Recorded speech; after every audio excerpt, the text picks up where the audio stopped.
Hello, my friend. Today we will once again explore and talk about the topic, why women struggle when men stop chasing. Let's discover them together. Men are done chasing, done being ignored, done with the same old dating drama. For decades, men pursued relentlessly. They approached in bars, sent thoughtful messages, planned elaborate dates, invested time, money, and emotion into women who couldn't even remember their names. But something shifted. Men stopped playing the game, and now women are panicking. They're posting everywhere. Where are the real men? Why won't anyone approach me? Dating is impossible. Now let me explain what happens when the hunters stop hunting and why some women are completely unprepared for this new reality.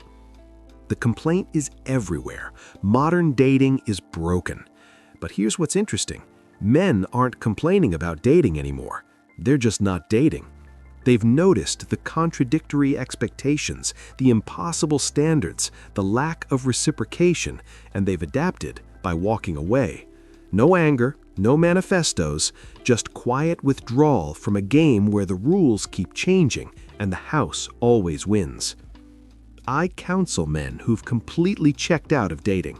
One client, a successful engineer, good-looking, stable, told me, "I did the math. Hundreds of messages sent, maybe 10 responses, 3 dates, 0 second dates, hours of my life, thousands of dollars for women who spent the entire time on their phones.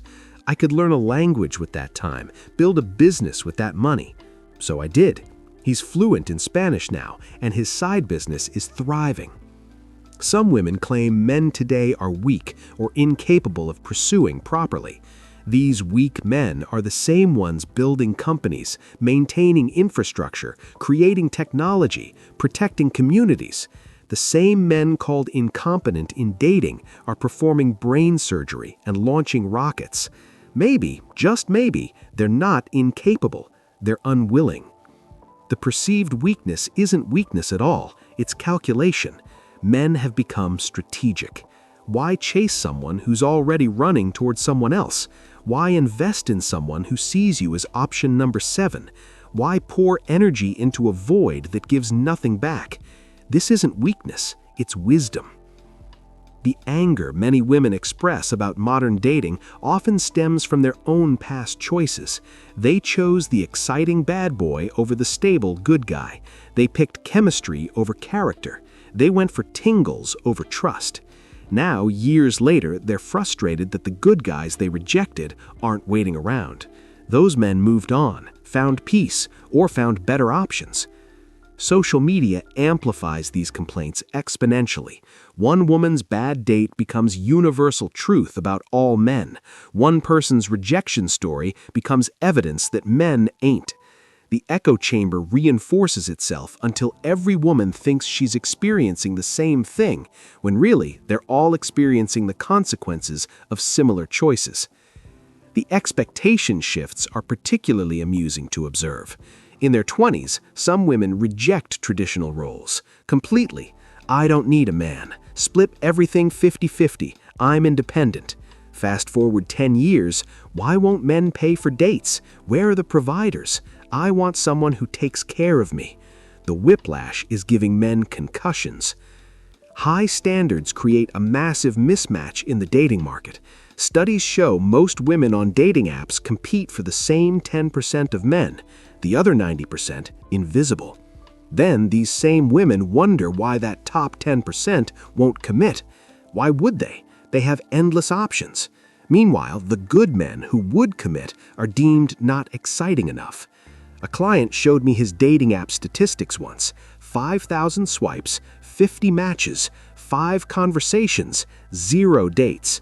His female friend, average looking at best, showed him hers, 1,000 matches in a month.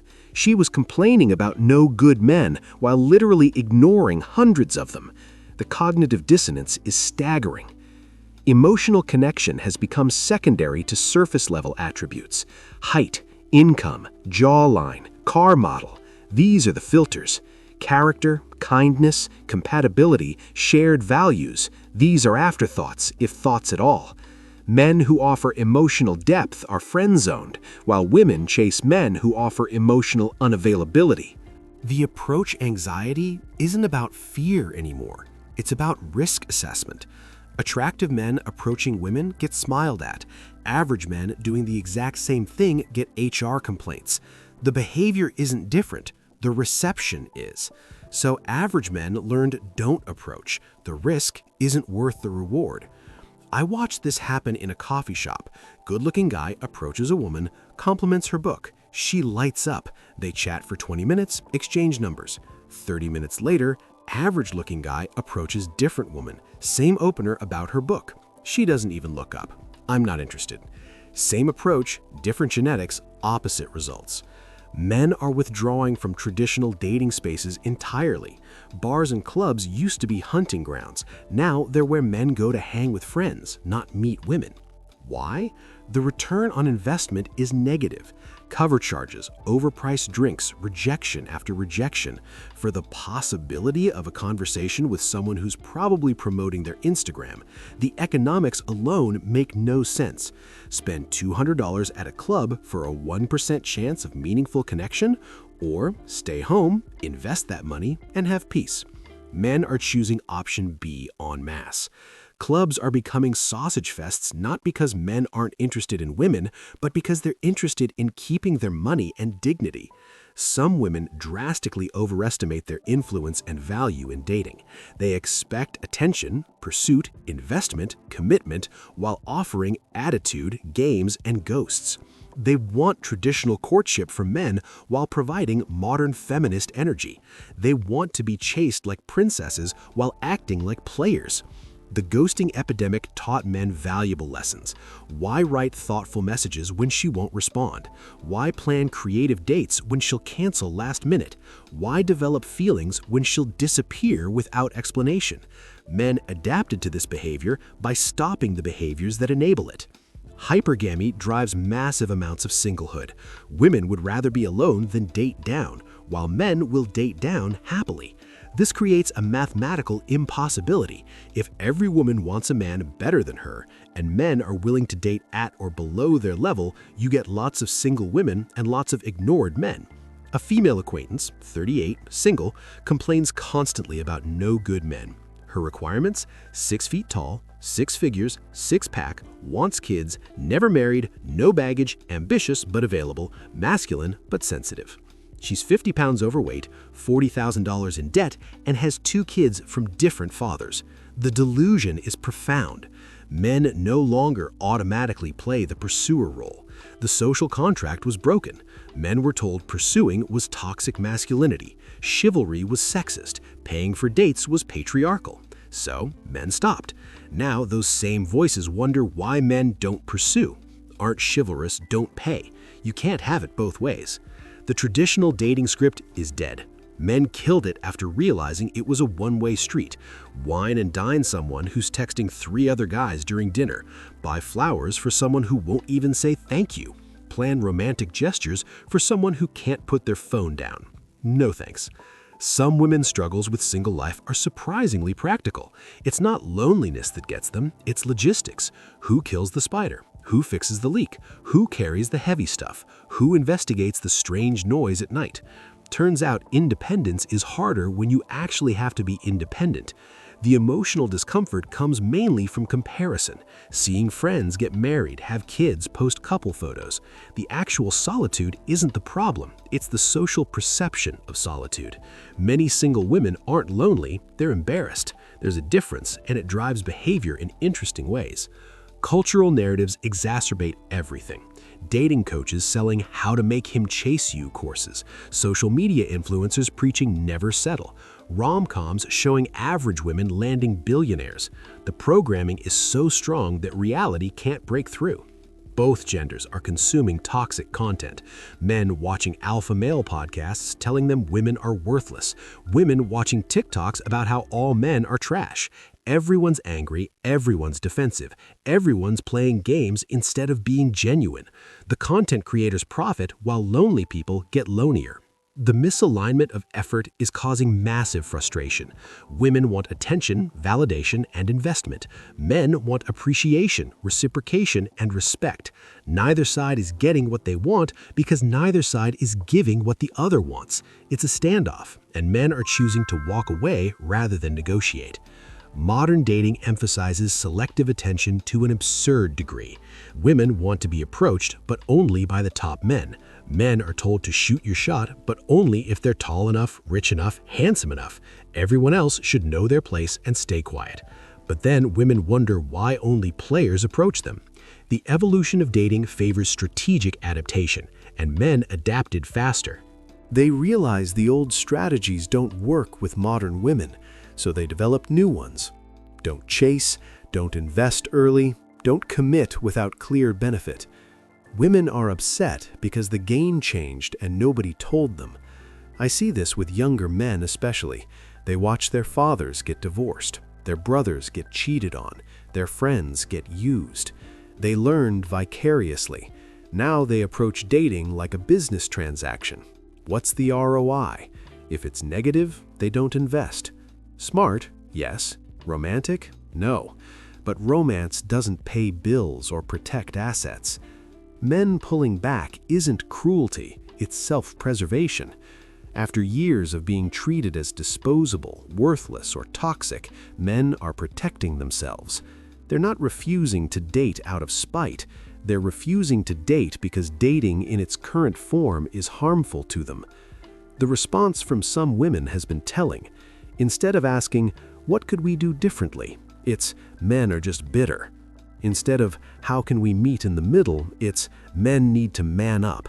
Instead of reflection, it's blame, and men see this response and withdraw further.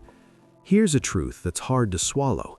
Many modern women priced themselves out of their own market. They demanded so much while offering so little that men did the calculation and walked away. It's not that men can't afford the price, it's that the product isn't worth it.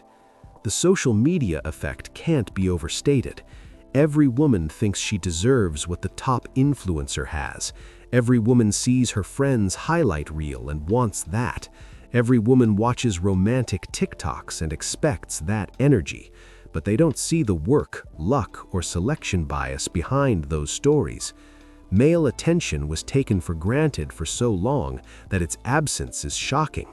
Women who spent their 20s rejecting nice guys are finding those same guys aren't interested in their 30s. The backup plans found other options. The safety nets developed self-respect. The simps became siggas. A female friend recently told me, "All the good men are taken." I laughed. No, all the good men you ignored are taken. The ones you called musically boring, they're married. The ones who were too nice, they found someone who appreciated nice. The ones who weren't tall enough, they found women who could do math. The entitlement some women display is breathtaking. They want men to approach confidently, but not arrogantly, to pursue consistently, but not desperately, to invest financially, but not expect anything, to be traditional when convenient, but feminist when not. The mental gymnastics required to navigate these contradictions exhausts men into apathy. Online dating accelerated the collapse. Women got addicted to the validation buffet, hundreds of matches, endless attention, infinite options. Men got addicted to the rejection gauntlet, pay for premium, craft perfect messages, get ignored. Both sides got the worst possible outcome from technology. The "Where are all the good men" articles are comedy gold. They're everywhere.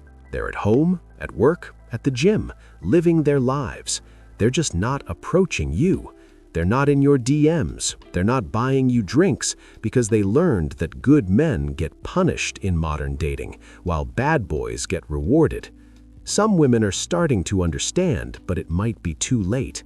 They're realizing that treating men as disposable ATMs with the motions wasn't sustainable, that demanding everything while offering nothing doesn't work long term, that you can't simultaneously reject and expect pursuit. The biological clock panic is real and it's spectacular. Women who spent a decade saying, "I don't need a man," suddenly desperately need one at 35. But the men their age are either married, damaged from divorce, or dating younger women. The musical chairs game stopped and they're left standing. I counsel women in this situation. The anger is palpable. Men are so immature, dating younger. But you rejected those same men when you were younger. Men only want one thing, but you chose men who only wanted one thing. Good men don't exist. They do. You just priced yourself out of their market. The adaptation by men has been remarkable to watch. They're focusing on themselves, careers, hobbies, friendships, health. They're building lives that don't require romantic validation. They're finding fulfillment in purpose rather than partnership, and they're happier for it. The passport phenomenon is telling. Men are leaving Western dating markets entirely. They're finding relationships in other cultures where the dynamics are different, where appreciation exists, where traditional roles aren't demonized, where being a good man is actually valued. Some women mock this. You can't handle a strong, independent woman. No, men can't handle an ungrateful, demanding, perpetually dissatisfied woman. There's a difference between strong and difficult, between independent and selfish, between empowered and entitled. The loneliness epidemic affects both genders but differently. Men are alone but peaceful. Women are surrounded but empty. Men chose solitude. Women had solitude chosen for them. Men walked away. Women were left behind. The dynamics are fascinating from a psychological perspective. Young men today are completely different from previous generations. They saw what happened to their fathers: divorce rates, false accusations, financial destruction. They're not making the same mistakes. They're not getting married. They're not cohabitating. They're not even dating seriously. They're protecting themselves from a system they've seen destroy men. The shaming tactics don't work anymore. You're intimidated by successful women. No, just uninterested in unsuccessful relationships. You can't handle a real woman. Define real, because demanding and difficult isn't real. It's just exhausting. You'll die alone. So will you, but at least I'll die peaceful. Social proof used to matter to men. Having a girlfriend meant status. Being married meant success. Now men are realizing bachelor life in 2024 is better than married life in most cases. No performance reviews at home, no honey-do lists, no "we need to talk," just peace, freedom, and disposable income. The economic factor is huge. Men are doing the math. Stay single and retire at 45, or get married and work until death. Stay single and travel the world, or get married and pay for someone else's lifestyle. Stay single and have peace, or get married and potentially lose half of everything in divorce. The cultural shift is accelerating. Bachelor parties are celebrations now, not funerals. Single men are envied, not pitied. Marriage is seen as a trap, not a goal. The entire narrative flipped in one generation, and women weren't prepared for it. Some women are adapting, becoming better partners, understanding male needs, but many are doubling down on failed strategies. More demands, more standards, more expectations, like trying to sell ice to Eskimos, then getting angry when they don't buy. The projection is incredible. Women who spent years rejecting men now claim men are the rejectors. Women who ghosted dozens now complain about being ghosted. Women who played games now complain men won't play. The lack of self-awareness is clinical. Here's what's really happening. Men discovered they were the prize all along. They have the careers, resources, stability. They age better. Their value increases over time. They have options globally. Once men realized this, the entire dynamic shifted. The friend zone revelations are hilarious. Women complaining about being friend zoned by men they're interested in. He only sees me as a friend. Welcome to what men experience for decades. Doesn't feel good, does it? Now imagine that multiplied by 100. That's the average man's dating experience. The commitment issue is particularly amusing. Women wondering why men won't commit, the same women who celebrated hot girl summer and don't need no man culture. You can't promote independence for a decade, then wonder why men took you at your word. Dating coaches are making millions teaching women how to get men to chase again, but men aren't falling for it. The techniques are transparent, the games are obvious, the manipulation is clear. Men share notes now, they compare experiences, they warn each other. The male network effect is powerful. One man's bad experience becomes 100 men's education. Forums, podcasts, videos, all sharing the same message: be careful, protect yourself, don't chase. The information spread faster than anyone expected. Some women claim this is misogyny. No, it's pattern recognition. When thousands of men report the same experiences, it's not hatred, it's data. When the same behaviors get the same results repeatedly, it's not bias, it's reality. The vulnerability gap is real. Women want men to be vulnerable, but punish vulnerability. They want emotional availability, but lose attraction to emotional men. They want communication, but use communicated weaknesses as weapons later. Men learn to stay stoic or stay single. Day, a client opened up to his girlfriend about his depression. She was supportive initially. 2 months later, during an argument, she said he was too weak to handle life and brought up everything he'd shared. He never opened up again to anyone. That's what demanding vulnerability, then weaponizing it, creates. The social experiment aspect is fascinating. For the first time in history, we're seeing what happens when men collectively stop pursuing, when the hunters stop hunting, when the builders stop building relationships. The results: panic, confusion, and a lot of "where are all the men" articles. The pendulum swung too far from extreme patriarchy to extreme gynocentrism. Men adapted to the new reality faster than women expected. They didn't fight it, they just left. No revolution, no protest, just quiet withdrawal from a game they couldn't win. Some women are offering solutions that miss the point entirely. Men need therapy. Men are in therapy learning to be happy alone. Men need to communicate. Men are communicating with each other, sharing experiences. Men need to evolve. Men did evolve. They evolved beyond needing validation through relationships. The generational divide is massive. Older women don't understand why younger men won't pursue. Younger women don't understand why older men are jaded. Everyone's operating from different scripts, different eras, different expectations. The miscommunication is total. The success punishment is real. Successful men are seen as intimidating. Unsuccessful men are seen as worthless. Average men are invisible. There's no winning position, so men stop trying to win. They're just living their lives, building their futures, ignoring the noise. Some women think this is temporary, that men will come back, that biology will override logic, that loneliness will drive men back to the plantation.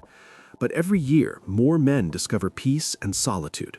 Every year, the percentage of men interested in relationships drops. The quality gap is widening. The men worth dating are taken or uninterested. The men available aren't worth dating. Women's standards increase as their options decrease. It's a death spiral that ends in wine, cats, and "where have all the good men gone" posts. The Instagram reality distortion is severe. Every woman thinks she deserves what the influencer has, but the influencer is selling a fantasy, often broke behind the filters, often miserable behind the smile. Comparing your reality to someone's performance is a recipe for perpetual dissatisfaction. Men started treating dating like economics because it is economics: supply and demand, cost and benefit, risk and reward. When the economics don't make sense, men don't invest. It's not complicated, but some women take it personally. It's not personal, it's practical. The friend group pressure is intense for women. Every friend's wedding is a reminder. Every baby shower is salt in the wound. Every couple's trip they can't join is isolation. But instead of adjusting strategy, they double down, hoping Prince Charming will appear. Some women are getting it. They're adjusting their standards to match reality. They're appreciating good men instead of chasing bad ones. They're building relationships instead of expecting them. These women are getting married. The others are getting bitter. The bitterness is toxic and self-perpetuating. Bitter women give advice that creates more bitter women. Never settle becomes never settle down. Know your worth becomes price yourself out. The advice designed to empower actually imprisons. Men's response has been elegant in its simplicity. Don't argue. Don't fight. Don't protest. just leave. Just focus on yourself. Just find peace elsewhere. The opposite of love isn't hate, it's indifference, and men have become magnificently indifferent. The panic is setting in for some women. They're seeing men they rejected thriving. They're seeing backup plans disappear. They're seeing time run out. The safety net they assumed would always exist is gone. The men who would have caught them have walked away. The solution is simple, but requires humility. Appreciate good men, reciprocate effort, add value instead of extracting it, be pleasant instead of difficult, be grateful instead of entitled. But this requires admitting the strategy was wrong, and that's harder than staying single. Some women would rather be right than happy, rather win the argument than save the relationship, rather prove their point than find partnership. And men recognized this and responded accordingly. Let them be right alone. The future is already here. Look at Japan, where men have completely checked out. Herbivore men, they're called. No interest in dating, sex, or relationships, just work, hobbies, and peace. The West is following the same path, just a decade behind. The artificial insemination increase is telling. Women having babies alone because they can't find partners. But children need fathers, not just sperm donors. The societal implications of this are staggering, but we're not allowed to discuss them honestly. The male spaces are thriving. Gyms, sports clubs, hobby groups, all male-dominated, all growing. Men are building communities without women, finding purpose without romance, creating meaning without relationships. The parallel society is already forming. Some women infiltrate these spaces demanding inclusion, but men are learning to gatekeep, to protect their spaces, to maintain boundaries. The same way women have women-only spaces, men are carving out their own territories. The technology factor accelerates everything. VR, AI, robotics, all providing alternatives to traditional relationships. Men are finding connection without compromise, intimacy without risk, companionship without criticism. The future is synthetic, and some women are terrified. But here's the thing, men didn't want this. Most men wanted traditional relationships, wanted families, wanted partnership. But the deal kept getting worse, while the demands kept increasing. At some point, walking away became the only rational choice. The struggle women experience when men stop chasing isn't about loneliness. It's about economics. It's about power. It's about realizing the leverage they thought they had doesn't exist. The men they thought would always be their aunts, the game they thought they were winning, has no players left. I want to hear from you guys. When did you stop chasing? What made you realize the juice wasn't worth the squeeze? How has your life improved since you stopped playing the game? Drop your stories below. Let's document this shift while it's happening, because historians will study this period when men collectively said no more and changed society forever. So, what are your thoughts on today's topic? Make sure to like this video and subscribe to our channel Psychological Depth so you won't miss any of our upcoming posts. Thanks for tuning in. See you next time.